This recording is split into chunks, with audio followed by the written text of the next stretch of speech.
রাহুল কি পারবে রাহিকে আটকাতে, নাকি সম্পর্কের শেষ এখানেই? শুধু তোমারই জন্য ধারাবাহিকের আগামী পর্বে দেখা যায় মেমো রাহুলকে বলে, এত রাতে তুই ছাদে কি করছিস? তাছাড়া আবহাওয়া দেখে মনে হচ্ছে ঝড় বৃষ্টি শুরু হবে। প্লিজ মেমো, অনি, আমাকে কিছুক্ষণ একে থাকতে দে। মেমো বলে, তোর কি কিছু হয়েছে? তুই এমন করছিস কেন? কিছু হয়ে থাকলে আমাদের কাছে বলতে পারিস। রাহুল রেগে বলে, আরে কি বলবো, কিছু বলার নেই, আমার কিছু হয়নি। মেমো বলে, দেখ রাহুল, আমি তোকে ছোট থেকে চিনি, নিশ্চয়ই কিছু হয়েছে, সেটা তোর মুখ দেখে বোঝা যাচ্ছে। তুই যদি আমাদের কিছু না বলিস তাহলে আমরা এখান থেকে যাব না, আমরা এখানে থাকব।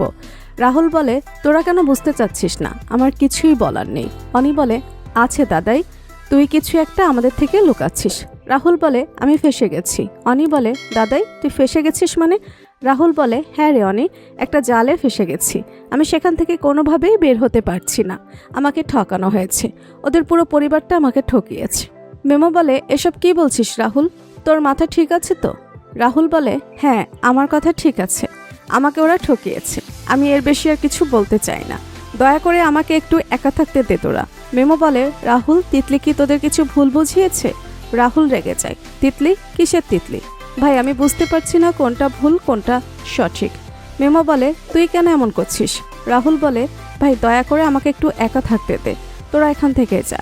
মেমো বলে, না, যতক্ষণ না তুই এখান থেকে যাচ্ছিস ততক্ষণ আমরা এক পা নড়ব না।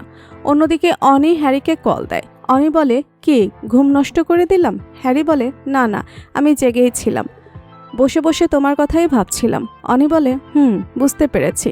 আচ্ছা হ্যারি শোনো, দাদাভাই আর রাহির মাঝে কিছু একটা হয়েছে। হ্যারি বলে, আমার মনে হয় ওরা একে অপরকে ভুল বুঝছে। অনি বলে, কিন্তু এখন আমরা কি করব? কিছু না করলে তো সব শেষ হয়ে যাবে। হ্যারি বলে, শোনো, আমার মাথায় একটা প্ল্যান আছে।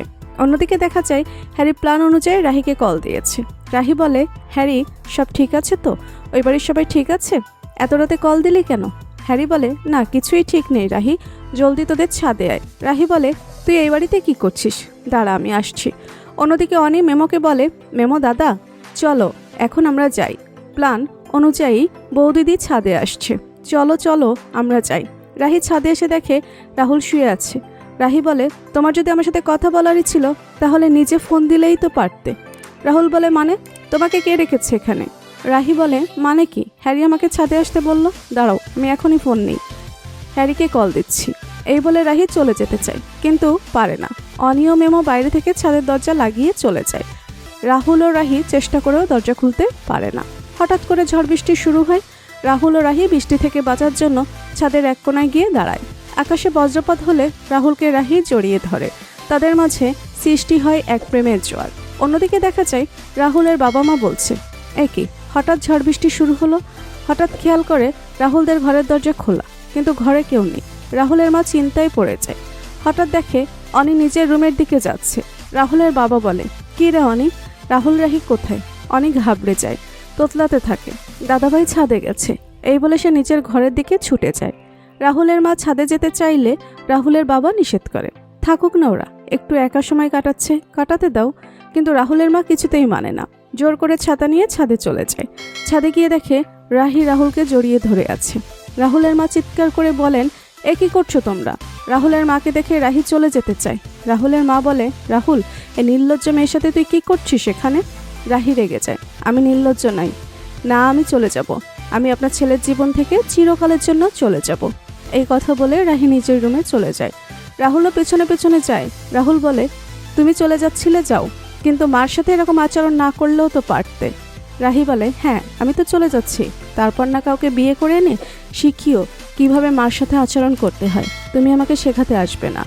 এই কথা বলে রাহি ঘর থেকে বের হয়ে যায়। রাহুল বসে পড়ে কাঁদতে কাঁদতে বলে, কেন কেন আমার সাথে এমন হচ্ছে?